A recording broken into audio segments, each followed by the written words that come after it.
Hello, welcome. My name is Gabriel, and today we are discussing books 1 and 2 of War and Peace by Leo Tolstoy. This is going to be the first discussion video in the War and Peace read-along that I am running with Kelsey, and you can expect one of these at the end of each week of the readathon, even though I am unforgivably late. So week 1 ended on March 7th. I'm filming this on the 14th. No, the 13th. No, it's the 12th. I've lost track of time. I don't know how the world works anymore. Anyways, it was my job to do the week 1 wrap-up, which meant I had to read parts 1 and 2, and then make a video. I was hoping to post that last Monday. That did not happen. I was telling Kelsey today that, this semester has gotten to such a point that I don't even have time to sit down and physically read. I had to create a brand new Audible account so that I could download the audiobook to listen to whenever I'm walking somewhere. So that is how I have been reading WAP.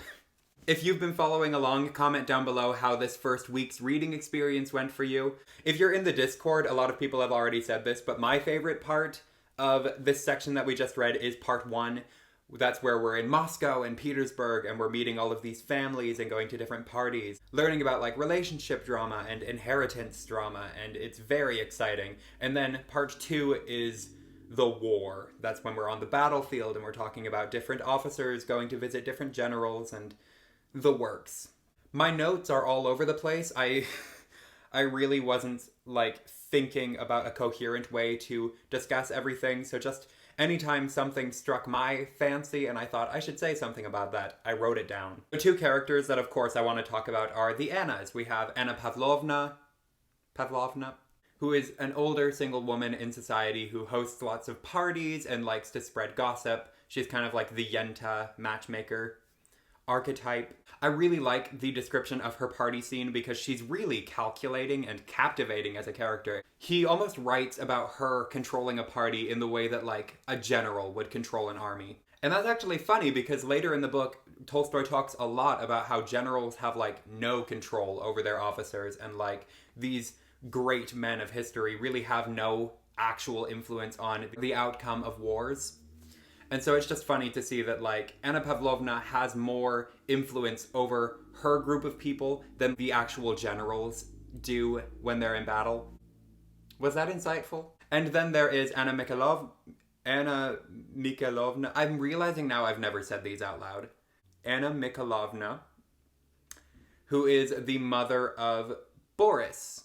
She is a single, widowed mother looking out for her son, trying to make sure that he has some kind of fortune or inheritance to carry him through life and society. And she's really funny and conniving, just how she goes about ensuring this inheritance for her son.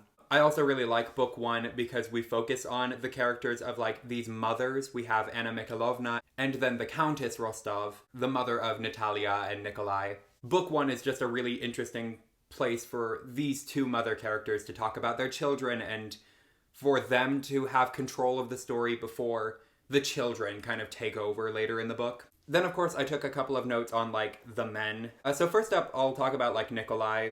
I don't really have much to say about Nikolai here. I think that it's clear that he's going to war more for, a sense of adventure or for glory than for, passion for the cause. Same with Andrei. Andrei goes to war because he's, bored of living and he thinks that fighting will give him some sense of purpose. And that kind of just leaves Pierre, who is a fantastic character. We could talk about him all day. I just think it's really interesting that Pierre, who is the one who knows the most about politics and the war and who Bonaparte even is, he isn't the one going out to fight, and he's staying home, just kind of bumbling around trying to figure out what he wants to do with his life. Who can't relate to that? Then, of course, there are the girls. There's Sonia and Natasha, who are they're 12 and 15 years old in book 1, but he writes them like they're 5. But still, you get a sense of who these girls are and what they're going to be seeking throughout the rest of the story, which is, love. It's also funny that he keeps, referring to Sonia as, a kitten, because the first time he says it, you're okay, that's fun. That's, an interesting description of this person. But then he, he goes really far with it, and he'll write about her being, a cat getting ready to pounce for like paragraphs at a time, and it gets kind of weird. And that's literally all that I wrote for book 1. Hang on, my camera's like slipping. And then we get into book 2, which is the war part, and I really don't have much to say about this. We get some new characters. There's like Denisov and Nesvitsky. I can't remember. I think it's Denisov who annoys me because at least in my translation, which is the Anthony Briggs, his lines are all written out like phonetically because he has some kind of speech impediment or like a really thick, strange accent.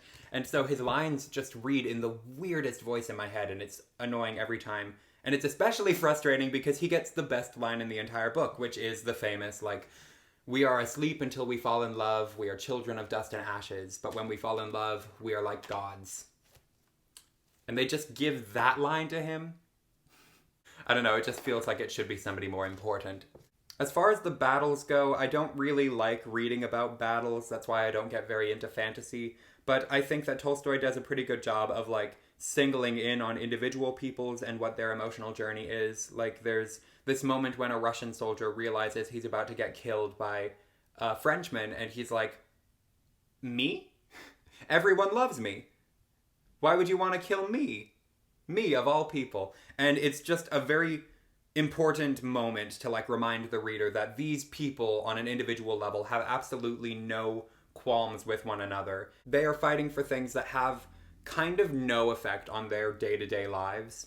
It's also like in war that Andrei finds his sense of purpose, because back home he like didn't know what he was doing with himself, and so he just went to war to have something to do. My camera is really tipping. My ring light is falling apart. Andrei's found his sense of purpose. There's that really funny moment where, like, the French have taken the bridge, and he is like, "This is my chance. This is my moment for fame." And I think it's going to be really interesting for us all to watch how war changes Andrei, how he finds, like, purpose and passion on the battlefield, and how it's kind of difficult for him to find that kind of passion when he returns to regular life.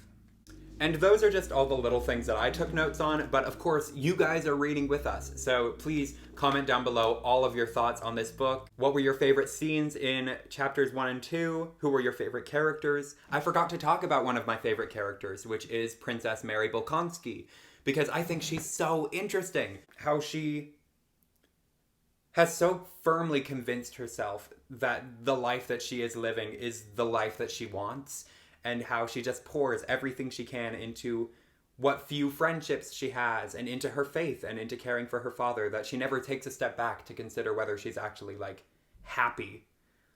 She's a really interesting character to watch throughout this whole book. So yeah, tell me about your favorite characters, tell me your favorite scenes. I think I've already said that. If you haven't already joined the Discord, I'll link that down below. It's a ton of fun in there. It's like tilted. Oh no. After you have commented, give us a big thumbs up, and if you want to follow along, make sure you are subscribed to me and to Kelsey, because next week's wrap-up video is going to be over on her channel. While I have you, I want to show off my new chair. It's the coolest thing I own. Hang on. Please work, please work, please work. Please work. Please work, no. Whatever. This will have to do. This chair is my favorite thing in the world. I am going to decorate this whole wall behind me and just make it a very fun corner. My ring light is falling apart. I need to figure that out. I will see you guys next time. I'm either going to post my review of The People in the Trees sometime soon, or you'll see me in a little less than 2 weeks for my week 3 wrap-up. Have fun reading. Talk to you guys later.